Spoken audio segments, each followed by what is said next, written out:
Buddy, I'm Bill Stanczykiewicz, one of the staff members at the fundraising school in the Indiana University Lilly Family School of Philanthropy, and it's my delight to welcome you to this next edition of Fridays with the Fundraising School, an opportunity for all of us to get together and share what's working, ask our questions, share our concerns and our worries as we come together in the fundraising community through this online format. And we're looking forward to our two guests today with the unique expertise that they have in donor advised funds, as well as fundraising from foundations, tailored uniquely to fundraising during this virus crisis. And before we move ahead, I just want to remind you that the fundraising school is still open for business. In fact, 24/7. We have our podcasts that are tailor-made for fundraising during this time. For example, Giving USA came out last week. This week, our podcast is with Dr. Anna Pruitt on those Giving USA findings and what they mean for fundraising right now. And next week, Monday, you'll want to catch the podcast with Dr. Patrick Rooney. He looks at real-time economic data from middle of June and says, what does that mean possibly for the wealth effect of giving as we plan our fundraising for the rest of this year and into 2021. And the week after that, Dr. Lori Parlberg will talk about her brand new research on what we're seeing with charitable giving right now during the pandemic. They've discovered 3 different seasons. We're concluding the first season, moving into the second season where donor behavior is expected to shift, and then shift yet again in a few months to a third season related to the pandemic. All of that coming up with the Fundraising Schools podcast. Comes out every Monday, 8:30 a.m. Eastern Time. Now, remember, all of our courses are available. We'll be back in person, we hope, at the end of August in Indianapolis, consistent with Indiana University, local, state, and federal policies. But even if you can't be with us in person, our courses are available online, and you can apply for a crisis response scholarship that reduces the cost of registration by 50%. All of this is available on TFRS at your desk. The Fundraising School at your desk at philanthropy.iupui.edu/the Fundraising School. Now, one more quick word. Our two guests today, not only are they wonderful experts, but they're allowing us to show off a little bit because both of them are alumni of what today is known as the Lilly Family School of Philanthropy. Dr. Danielle Vance McMullen and Jeff Small both have their master's degrees from our school. Our master's degree is now available entirely online. And the school is offering a COVID response scholarship that if you want to enroll and get that online master's degree, the first course is available at 50% off the tuition price. So again, let us know if we can help you in that regard. Lastly, I just want to share with you, I know that times are tough. As we have this huge audience with us, mostly from around the United States, but some of you internationally, there's not one among us who either hasn't contracted this disease or knows somebody who has, tragically, maybe somebody who's passed away.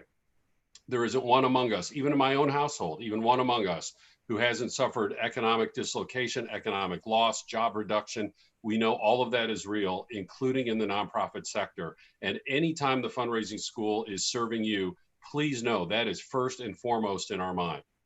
And yet here we are, and we still need to fundraise. Your mission and cause that were important on February 29th before the lockdown started are still important now. You can go to your donors. Your donors do want to hear from you. You're bringing them a hopeful message of how you're going to change the world. And we're hearing wonderful stories of donors remaining engaged with their nonprofit organizations. So again, we understand the struggle and the challenge. We're always looking forward for the possibilities. There wasn't a textbook to follow, but all of us together are writing the next one. It's my delight right now to introduce two of our associate directors of the fundraising school. Dr. Sarah Nathan is joined today by our Associate Director, Kathy Brown, and Kathy's going to lead us off. Kathy, take it away. Thanks, Bill. And again, welcome everyone. And Sarah and I are really excited to welcome our guest, Danielle Vance McMullen, who is Assistant Professor at the School of Public Service at DePaul University. And as Bill shared, one of our alums at the School of Philanthropy who's done a considerable amount of research on donor advised funds. Jeff Small is the Vice President of Programs at the Nina Mason Pulliam Charitable Trust, and as well as a Lilly family alum, and has years of experience working in the nonprofits around the Indianapolis community. And what I'd like to do is just kind of kick this off. Welcome, and again, thanks for your being part of our TFRS at Your Desk series. Let's just start with a quick check-in. How are each of you doing, and what's top of mind as we kind of begin our conversation today? Danielle, would you like to kick us off? Yeah, sure. Well, I think what's most pressing to me right now, and kind of what I've been thinking about a lot, is moving from kind of the bunker mentality that I feel like I've been in this spring, where I've been thinking about short-term fixes, to more of a long-term mentality, thinking about how to be safe and sustainable, in some ways to harness the energy of the moment around important topics such as race and philanthropy. But also to think about how to focus down on kind of what it is that is most important to me and my family and my community right now. And so that's really what I've been reflecting on, as actually at DePaul, our quarter finished up last week. So it's kind of every end of every quarter is a time of reflection. So thinking through kind of what the next season of life and work looks like. Awesome. Thank you, Danielle. How about you, Jeff?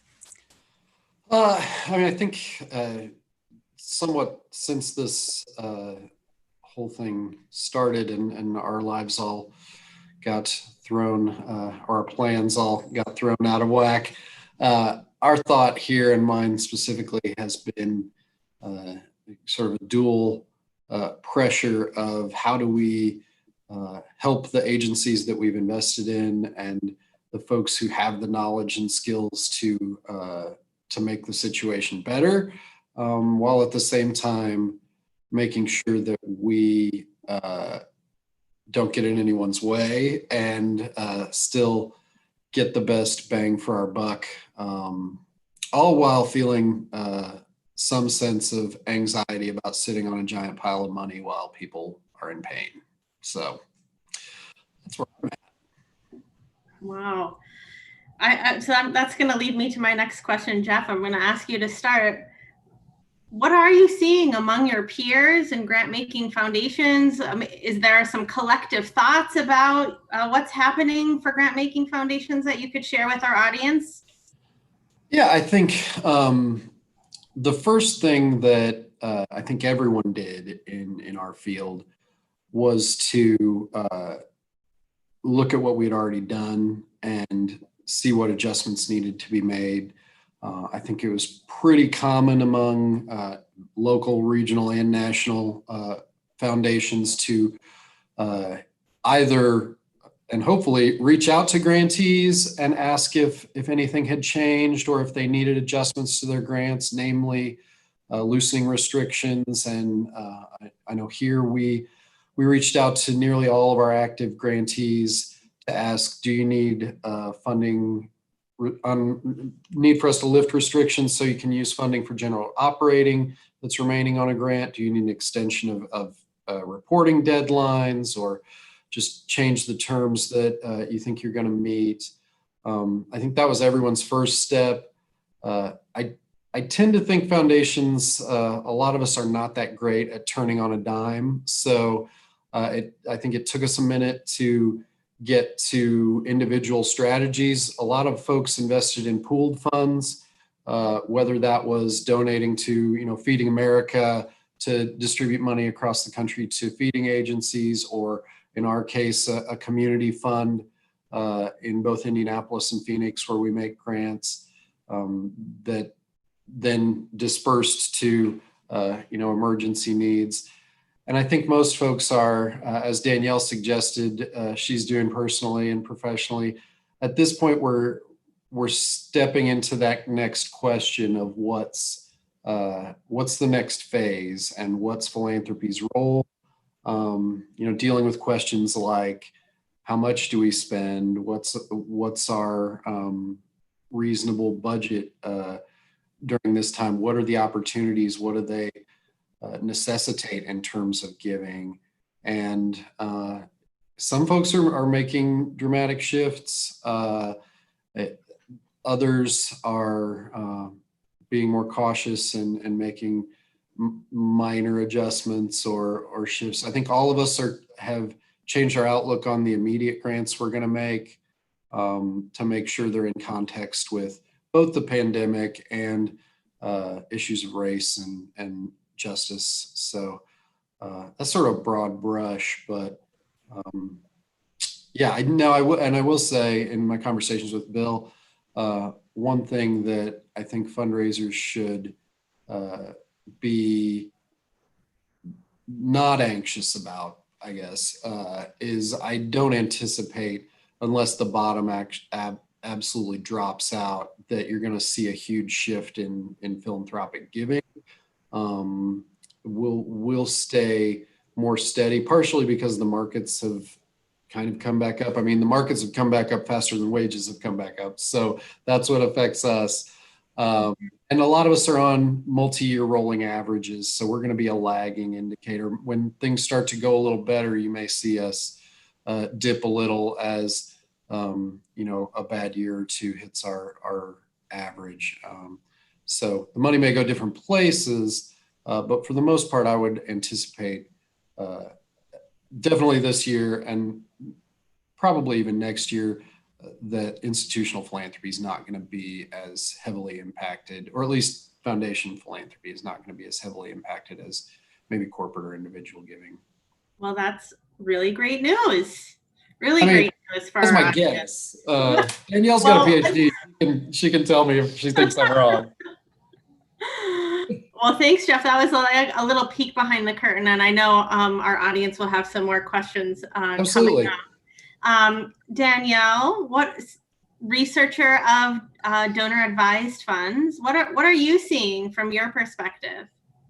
Yeah, I mean, I guess I can riff off of some of the comments Jeff was making at the end there. A lot of my research looks at the last recession and what happened during the donor advised funds. I was a consultant and fundraiser in Chicago during that time, the last recession. And I remember driving on Lakeshore Drive when Lehman Brothers crashed and thinking, ooh, that capital campaign. But I mean, from the perspective of donor advised funds during the last recession, we actually saw an increase in giving. So in 2008, when individual giving dropped 11%, donor advised fund giving actually went up 11%. And it did taper off a bit back in 2009, but it still was above where we saw in 2007 during that time period. So it really was relatively resilient, and we're seeing at least some survey results among donor advised fund donors during this time that they either plan on continuing their level of support or increasing it. I mean, obviously, some people plan on decreasing that support, but relatively robust in terms of giving, especially compared to kind of what we expect to see in individual giving writ large. So I think feeling relatively optimistic about the role donor advised funds might play during this time. Great, thank you. That's kind of reassuring to many of us as there has been a lot of really negative news out. So we appreciate those perspectives, certainly. A number of the questions that came in ahead of time were specific around the donor advised fund. So Danielle, if I can hang on to you here just for a second. Specifically, there were some questions around any sort of geographic observations, if there are parts of the country or parts of the world that are doing a little more with this, particularly now. And then Jeff, maybe we'll talk a little more broadly about that from your perspective as well. Yeah, I mean, I think donor advised funds are in every state. Most donor advised funds, for those of you who may or may not know, are either handled by community foundations or by some of these more national financial institutions that have a charitable arm, like a Vanguard Charitable, Fidelity, Schwab, National Philanthropic Trust.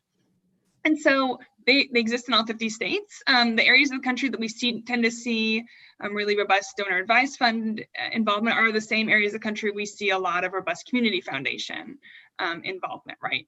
And so strong community foundations tend to have strong donor advised fund programs, and the national sponsors obviously have a lot of activity in kind of their own backyards, but really are national programs. So I think it's relatively geographically dispersed. I mean, with the population of the US, right? So New York and California, as being very large populous states, have a lot of donor advised funds. My home state of Iowa, being relatively less populous, has fewer donor advised funds, but there still are, quite a few donor advised fund sponsors and donor advised fund accounts in a state like Iowa. I think I saw a list of 15 donor advised fund sponsors even in Iowa. And so, yeah, all of these kind of national trends and kind of individual philanthropists apply to donor advised funds, because essentially donor advised funds are individual giving accounts, right? So sometimes people think about them as like they think about foundations, but really they are more akin to kind of individual charitable checkbooks, right? So you think about individual donors, and that's really how you connect donor advised funds and kind of how they're distributed in the population as well. That's great. Thank you. I like that sort of thought process, or that reference to back to how people are thinking about it, just simply because it is an individual decision. So that's helpful. Jeff, again, around this idea of geographic trends, are you seeing or hearing from colleagues particular focus areas? You briefly mentioned the idea that some are shifting now, temporarily, some of their focus areas, which was another question that came up. So if you'd like to share a little more on that, that would help us out. So I think in terms of geography, I think the aspect of the pandemic that is not just one wave, but a lot of smaller peaks in different places at different times. We have experienced that personally as an institution because it hit Indianapolis more quickly, and the impact here was being felt more personally and kind of broadly across the city than it was in Phoenix in, say, March and early April. Whereas I think the community here now, we've definitely not licked it or anything, but there's a much clearer path, and there's a sense that we will be able to get some economic activity going again and manage it. Whereas Phoenix is right now just in the midst of exponential growth and huge spikes in infections and hospitalizations and deaths, and are facing questions of shutting down again, and people not feeling safe to go out and eat and get the economy going, because safety and economic activity go hand in hand. So I think that will affect grant makers who operate in different regions in different ways, and allow them to think, if we have 4 or 5 emergencies over the course of a year, then you're going to always be in that emergency mindset. If your municipality or your state or your region, whatever your scope is able to manage things, or it just doesn't get hit hard, is lucky, then I think the philanthropic decisions are going to be different. And my knowledge is very localized in my 2 cities, but I have seen obviously some of the national big names have made news about their decisions to increase giving and creative ways they're doing that. Mm-hmm. But yeah, I think we're always affected by the context of the area that we're giving in. Yeah. Jeff, I heard you say something really important in your opening remarks, which was early in the pandemic, you were actively reaching out to your existing grantees to see what they needed, to see what adjustments could be made, which is awesome. So hopefully our audience members who have foundation grants have already heard from their program officer. But we had a question in the comments that I'm going to pose to you. That is, if an organization is not currently receiving funds from a particular grant-making foundation, is it a good time to reach out to them? Is it time to re-engage with a foundation who used to fund but no longer does? Could you share some thoughts about how to approach that? Yeah, I think as with all fundraising, your previous donors are your most likely future donors. And I think that's especially true with foundations at this point. The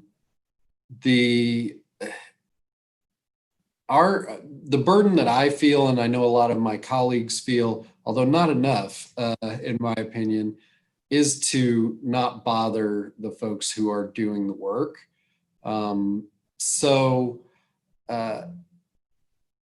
Hopefully you haven't been bombarded by too many surveys asking what you need when we know you need money. But I think you'll probably get an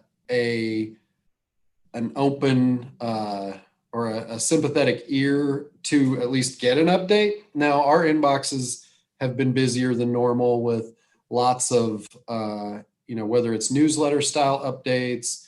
I mean, we've gotten, form letter style requests, which I don't suggest that. You still want to know the foundation you're approaching and what their procedures are, what their style is, that sort of thing. But especially if it's a group that you've had a relationship with or had a positive experience, maybe you don't have multiple grants with them, but you've had a good experience where you've proven yourself with them. I don't think it hurts to reach out and just give an update, because we're actively gathering information all the time. Obviously, it's a delicate dance right now because there is literal desperation in a lot of people's households and organizations and things like that. And we in the foundation world get a little edgy when we sense that. But I think approaching somebody transparently, letting them know what you've been doing, what the impact on your agency has been, and especially if you have any solutions that you've implemented, just you can give them an update and just, I think, again, my approach to foundation fundraising is always that you need to think about it, communication and a relationship between peers. I know it's even harder now when the dollars are hard to come by, but there's no harm in giving somebody an update on where you are and just checking in on what they're thinking about where they're giving. That's great. That's what I would do. I would say I'm not bullish on finding a bunch of new foundation donors that you haven't engaged with right now. I think a lot of foundations are looking at their existing, circle of grantees and trying to make sure none of them go under, or that the previous dramatic investments that they've made are sustained. That's not a rule across all of them. I mean, there are innovative folks, especially in public health, that are, I think, looking for disruptive ideas and things like that. But I think a lot of us are going to reinvest in places that we know and trust, partly because I think we also understand that this is a time for general operating support in a lot of places. And general operating support is heavily relationship and trust based when it comes to foundations giving it out. So anyway, I hope I didn't burst anyone's bubble, but it's in reality, we need to understand as fundraisers that it's probably better to spend our time now working with our existing grant funders to really make sure we have a strong relationship with them than starting to launch a new relationship in hopes that brings us some new dollars. Right now, it's time well spent to investing in those relationships we already have. Yeah. So that's really helpful. No, if you see, I would say exceptions being RFPs, I think that means they want new ideas. Great. So don't go tell your boss that Jeff said, don't call any new prospects, but Sarah said it better than me. Great, thanks, Jeff. Danielle, you mentioned community foundations as sponsors or holders of donor advised funds. Could you help our audience understand a little bit about how that relationship works between the individual donors, the community foundation, and the nonprofits that they serve? For example, can a nonprofit fundraiser just go talk to the community foundation about what donor advised funds might be available? Yeah, so it's a great question. So typically, donor advised fund sponsors like a community foundation or Vanguard or Schwab or et cetera, are working with individual donors kind of based on what the donor's preferences are. So you think about, they would call those people the advisors, right? Because it's a donor advised fund. So the advisors are really defining kind of what their charitable giving strategy looks like and how much help they want with that. Right. So one of the reasons sometimes people do choose community foundations is because they want a lot of localized support and knowledge to help them with their philanthropy. And so those type of people might be asking folks at the community foundation for advice on particular areas of giving. And so, yes, it does help if your community foundation kind of philanthropic advisors know your organization and know what you do and kind of have a generally good sense of your mission and your work and a good impression of that. But really, oftentimes, donors come to that relationship already knowing where they want to give, right? Or they have existing philanthropic relationships in the community that really are defining what their giving strategy and giving priorities look like. So it's generally the strategy to treat donor advised funds like individuals, right? So it's just like I have pots of money in different places. You want to approach me as an individual and kind of and talk to me about the strategy for my giving, knowing that I have a donor advised fund as one of my options, right? So it's in some sense like knowing people have stock, except for it's stock that they've put away and earmarked for charitable giving. And so really it's around having conversations with probably your existing donors, as well as kind of the people that you've identified that should have an interest in your cause, and talking to them about your work and perhaps any money that they've set aside for charitable giving that they'd be interested in drawing from during this time. So it's really focused more on the individual than the community foundation, although once again, it's never a bad thing to have your community foundation officer and that their staff know your work and know kind of your mission, because there are people, and especially around issues that the individual donor may feel less equipped to or kind of less familiar with, right? So we always hear during a natural disaster, donors are much more likely to engage with the community foundation or, for instance, a Vanguard, et cetera, and ask them kind of what organizations are doing good work in this area, because it's not an area that they give to day in and day out. The same thing right now with what we're seeing around race and justice. Maybe there's an opportunity there for organizations who are doing great work in this area to really make sure the community foundation knows about what they do.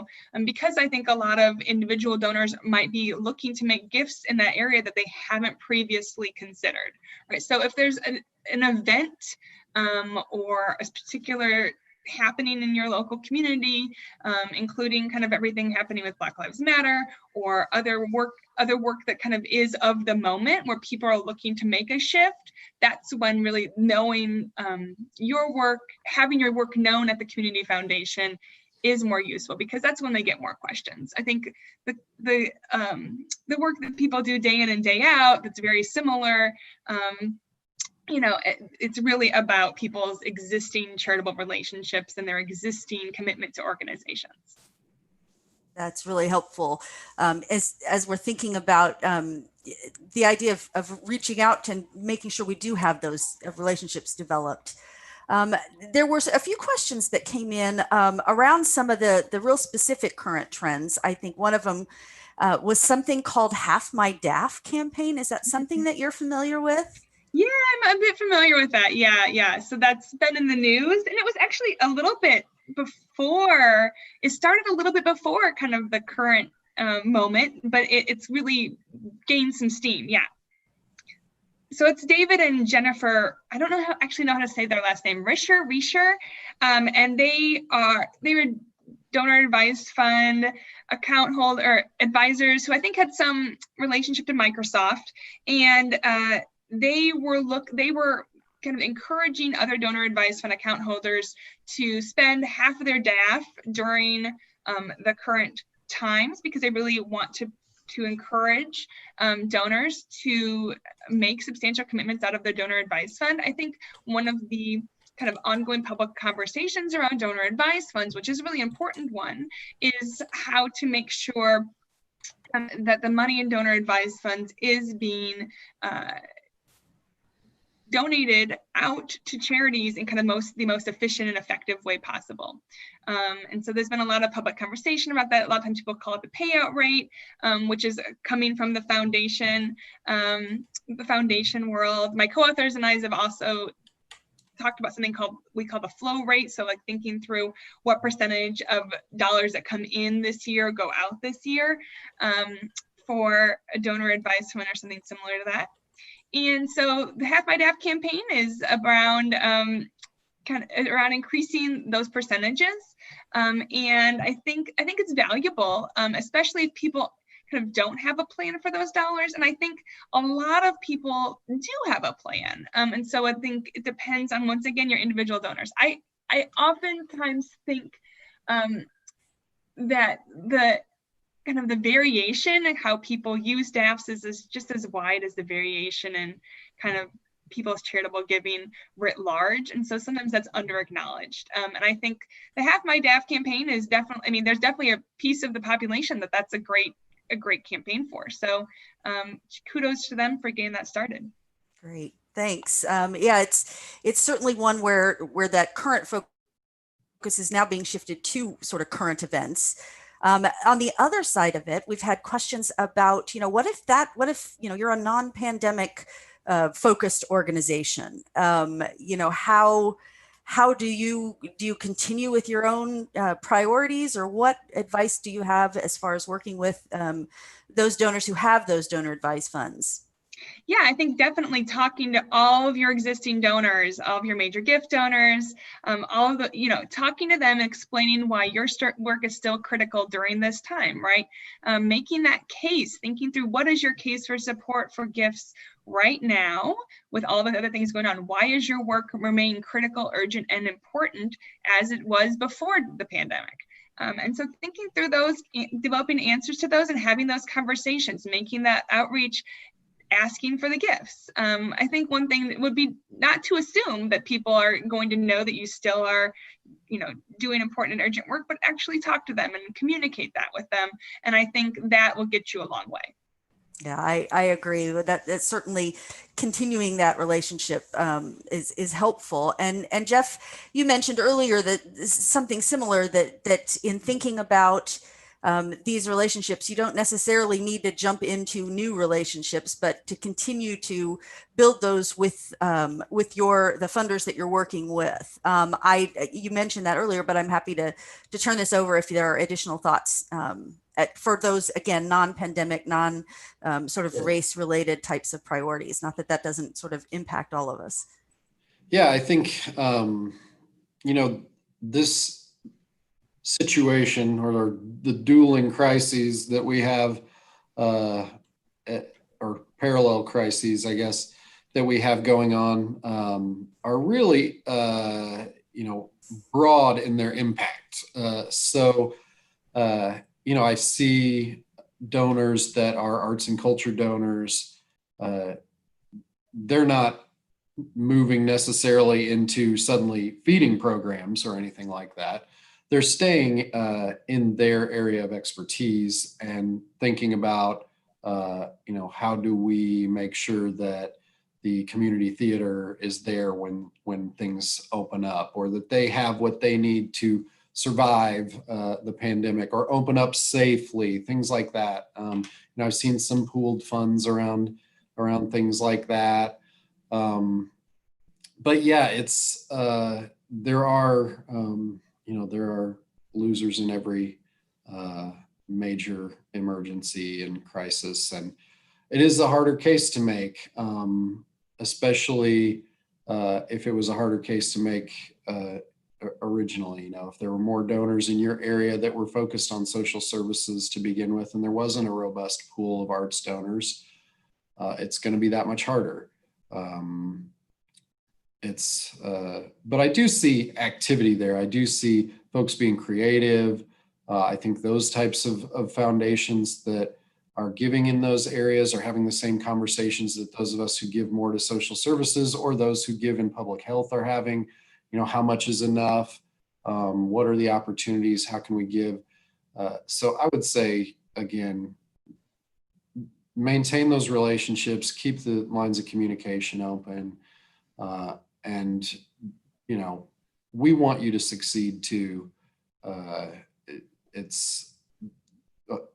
think that's a pain, a milder pain than direct service providers are feeling, but there's a pain in our world of these things that we hoped for too with your organizations, and we invested in, and we had dreams for that are thrown out the window, that timelines are changed, outcomes are squashed, things like that. So especially those folks, again, who have already made an investment in you before, have already shown faith in you before, they're not just waiting to hang up on you and be mean to you. It's a bad spot, and we all know it. So just keep talking.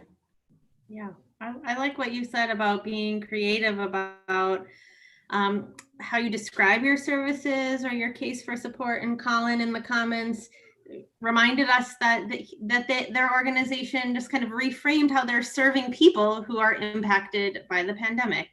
Even if that wouldn't have been something that they led with before, but it's something that they can lead with now. Because we're all living in this pandemic world. So all of our organizations in some way are serving people who are right now. We're thriving because nonprofit arts organizations are providing me all kinds of digital content. I think this maybe isn't related directly to my research on DAFs, but from my past life doing fundraising. But I think people have a heightened sense of empathy right now, which I do think is important and is central to people's willingness to give. So I think people have direct experiences with struggle and hardship right now. They see it in their family and friends, and they have a higher sense of empathy that hopefully leads to charitable support as well. So I think that there is, I think what you've said about we are serving people who are impacted by the pandemic, right? That this is, we are all impacted in one way or the other. And obviously some people more than others through no fault of their own and through, and so I think it helps people to have that empathetic response that maybe isn't as prevalent in kind of the robust economic times, right? So worth thinking about. I think it's also a good time to be reflective about what you do well, and where that fits. And in my world, we generally give funds for social services. That's the bulk of our portfolio, but we also give to environmental causes and animal welfare causes in the two communities that we serve. And we were approached, a few years ago by the local Humanities Council, the Indiana Humanities. And that's not just in general, we are not a humanities funder, but they know how to tell stories and have conversations. And they pitched us on an idea to do outings in natural areas with a lot of our grantees and have conversations about what nature means to people and what the future of nature in Indiana would be. It was a low-cost proposal, and we gave it to them, but it opened my eyes. The audiences that they engaged and the ways that they told stories was a really powerful tool. And I've been in conversations with other funders and with them talking about the sort of the Black Lives Matter and the racial inequity conversations that are going on. And again, would I have thought humanities, like they should get involved? No, not before I had experienced them getting involved in the environment and telling stories in ways that all of my normal tree hugging friends didn't. And, think about the assets you have and the skills you have and how they can be deployed, whether it's access to certain populations, whether it's certain skills on your staff, whether it's just a way that you can be a part of your community rebuilding out of this, even if it's just social capital and community togetherness. I think it's a time to really be grounded in what you're good at and use that comparative advantage. That's such great advice. Thanks so much, Jeff. We have another really great question that I'm gonna stay with you for another moment, Jeff. Are there other resources, not money, other resources that foundations can use to help kind of shore up nonprofits, help them be more sustainable, have a strong balance sheet? Can you reflect a little bit on that? Sure. Yeah, the number one value that we have as foundations is our ability to open other doors for you. I can connect you to my peers in a way that is, for whatever reason, perceived as more legitimate than a cold call. We give each other a certain amount of deference and expect that if somebody says something to us about an organization doing a good job or things like that, that it's usually worth looking into. Now, the prerequisite for that is that you need to impress your existing foundation relationships, because I don't just go around and read off my list of grantees and say, oh, this is great, this is great, this is great. There's a handful that I would go out on a limb for, and take to another funder and say, they're really doing something. That's an asset we have. We use sparingly. I think there are a lot of financial tools that folks consider in the foundation world. Not as many of us pull the trigger on them as we maybe should. I'm not sure I'm ready to say should, but there are things like that we could do, like creating revolving loan funds or forgivable loans, or PRIs that could help you have certain financial tools at your disposal. But we really like to do what we like to do for the most part, which is read your proposals, write up recommendations, and get them funded. But there are the tools, when you have just piles and piles of money, are a lot. Now, I would say, again, I don't mean to harp on the relationships so much, but the groups that get access to the real types, sort of innovative types of financing and shared expenses and technical assistance, those types of things tend to be, again, the ones that we trust the most and the ones that we're willing to put our stamp on. But I don't know, Danielle, probably. One thing, Jeff, I'm curious. I found sometimes that program officers are great at giving you kind of an outside perspective on your organization and what your strengths are, kind of helping you to think about, like, how are you framing your work to others that you're approaching. So I found that personally to be very helpful in some of the efforts that I've done looking for grants. And so that's one way that I've really found those relationships to be useful.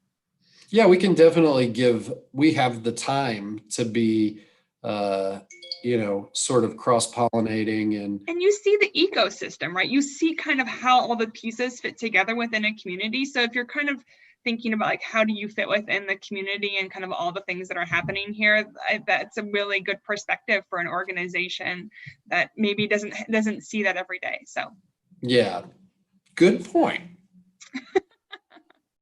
I mean, I can just go off screen now and let you two chat. That's great. Well, we have just a little bit of time left. I'll ask you both what you're seeing from your perspectives about, do you think that funders are going to be making more longer term grants or more shorter term grants? Do you see there's going to be a trend for more operating support? I don't know, maybe I'm asking you to put your crystal ball on a little bit too much, but what are you seeing? Well, I can tell you what we just sort of presented our near-term strategy to our trustees this week. So this is as much a what Jeff believes as it is what Jeff sees, but I do think it's common sense stuff that will be broadly applied. So I've been really not surprised so far, pleasantly not surprised at how common sense most funders have been in their response and doing a lot of those things that I mentioned, you know, loosening restrictions on already gifted dollars and stretching deadlines and all this. Now, there's always bad apples. There are jerks in the foundation world, just like there are jerks in every profession from preschool teacher to investment banker.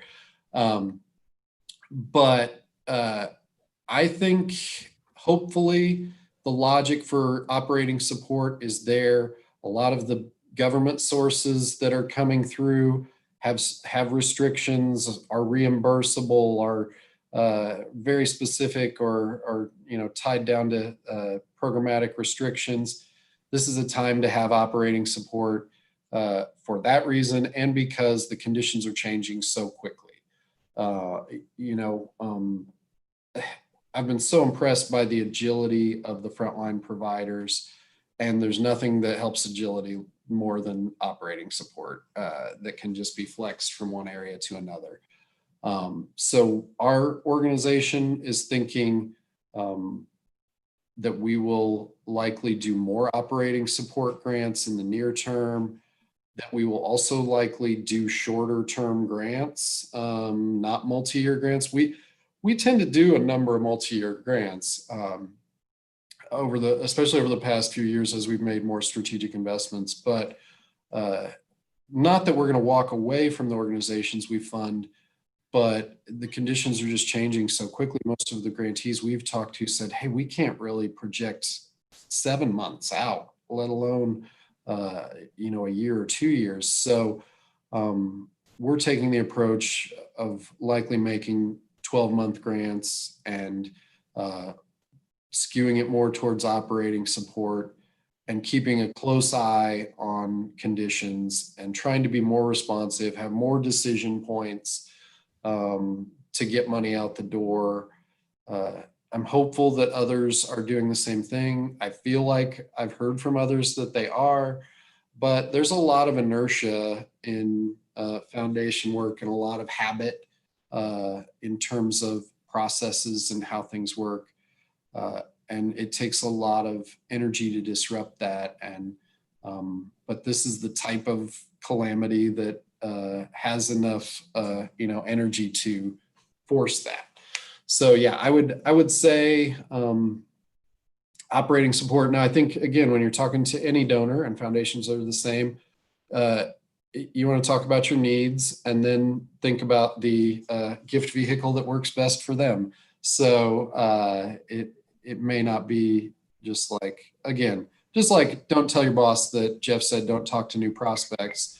Don't go to a foundation and say, well, I heard that you're giving operating now, so cha-ching. You know, have an authentic conversation with your foundation partners, and I hope that you will hear they are going to give you at least more flexible money, if not unrestricted dollars. What's your crystal ball saying these days, Danielle? Yeah, I think a lot. I mean, we're going back to the very first things we talked about. I think donor advised funds have an opportunity to be strong parts of the response. I think it's about talking to your existing donors, right? So renewals are where a lot of this is at, and talking to them about, do you have any funds set aside for giving right now, right? How are you making decisions around what to give now versus what to save for the future? How are you thinking about this time as being unique and changing your giving strategies in any way? So thinking through, kind of having those conversations, asking people about their strategies, and then being responsive to what it is that they are telling you, right? So if people are saying, I'm really worried about the future, I think it's really important to maintain something you can talk through that. You can talk through the need to stay flexible, like Jeff said, the need to respond to the current crisis so you can be there for the future. All of those things are part of a kind of a two-way conversation where you actually have to reach out and talk to people. So this is a time when organizations that have that robust relationships with their donors are going to really shine and kind of be able to put their best foot forward. I also think don't wait, right? So I think a lot of people a lot of small and medium organizations put a lot of effort and kind of a lot of eggs in the basket of their year-end giving programs.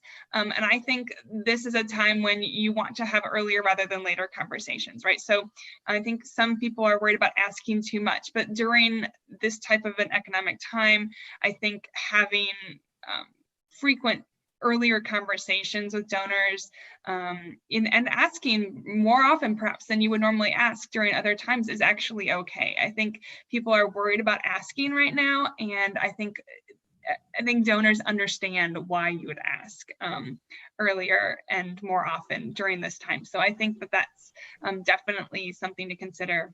And then I think just all of the fundamentals, right? So with donor advised funds, a lot of people are making renewal gifts. We see a lot of they call them scheduled gifts. So essentially either monthly or quarterly gifts. We see a lot of renewal gifts. We do still see some new gifts though. And so if you are working in an area where you think people might be looking to find donors, right? So maybe you want to give to feeding the community, or they want to give to race and justice when they haven't been given that before, make sure your information is updated on GuideStar is one important tip, right? So a lot of donor advised fund search tools, you go into your Vanguard account, you're searching for organizations, it will link to your GuideStar page, not to your website, right? So make sure your information is updated in GuideStar so that if they are searching for new organizations, they find the best and most current information on you.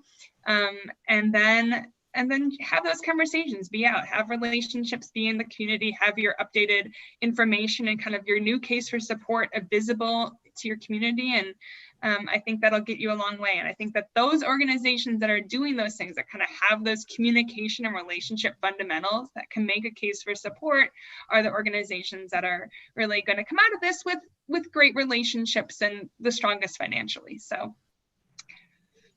I love it, Daniel. You just described the fundraising cycle that the fundraising school teaches. So that's great. I'm very familiar, yes. Yes, I know you are. I know. So I thought maybe in the last minutes that we have left that I might ask you both to reflect on the last step of the fundraising cycle, which is stewardship, and maybe offer a few final comments about how we can best steward our donors and their resources, specifically our DAF donors and our foundation donors.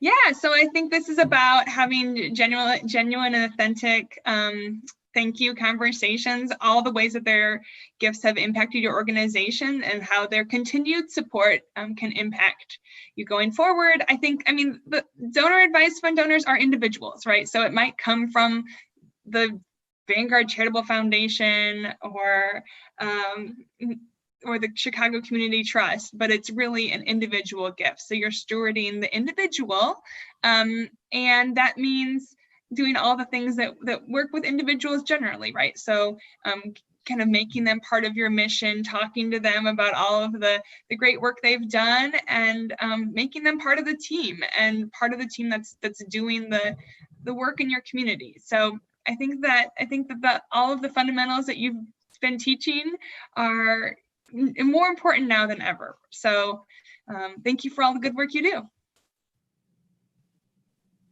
Jeff? I think try again, like the best practice kind of authentic conversations with your program officer or with your foundation donors. Meet your deadlines, or let them know if you're not going to meet your deadlines. And don't be afraid right now to call a program officer and say, hey, that perfectly designed program I had is not going to happen on the timeline that we talked about. We're surprised that you haven't called us if you haven't. And secondly, I think as you're giving updates, and even just as you're thinking about the work you're doing, this is a time when everybody needs to take stock of victories. And again, my conversations with grantees where they're like, hey, we figured this out, we did this, and then this good outcome happened. It's like a ray of sunshine in my garbage day because it's just like there is a lot of bad things happening, and there's a lot on the horizon, in terms of economic impact and government budget cuts in the future, and just people are still dying. So if you figure something out, that whether it's a mural project or a new way to streamline your feeding program or a reuse of some asset that was just, sharp, let us know. We're dying for that. And again, just approach it like a relationship between two peers, because that's what we are. That is a really nice message to end on, that it is an ongoing communication, an ongoing relationship with our donors, whether or not it's an institutional foundation or a monthly annual fund donor or a donor who gives through their DAF,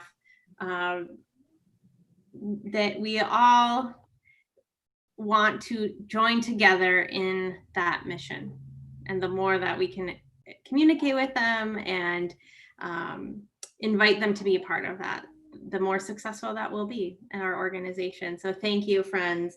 I'm sorry that we did not get to every question in the chat box, but we are at the top of the hour. So thanks, friends. I'm sorry if we didn't get to your question. I know that there were some questions about some of the legislative updates as it relates to the regulation of donor advised funds. So stay tuned. We can, I'm sure more information as that will be coming from the fundraising school and in our courses and in our podcast as we better understand what those regulations and legislation may be. So, so thanks for those questions. I'm sorry we didn't get to them. Danielle and Jeff, thank you so much for sharing your time, your experience, your expertise with us at the fundraising school today. And thanks to everyone who has joined us from around the world today. We'll see you next time for our next Fridays with the fundraising school in July. We wish you well. Stay healthy, stay safe. We'll see you soon. Thank you. Bye, everyone.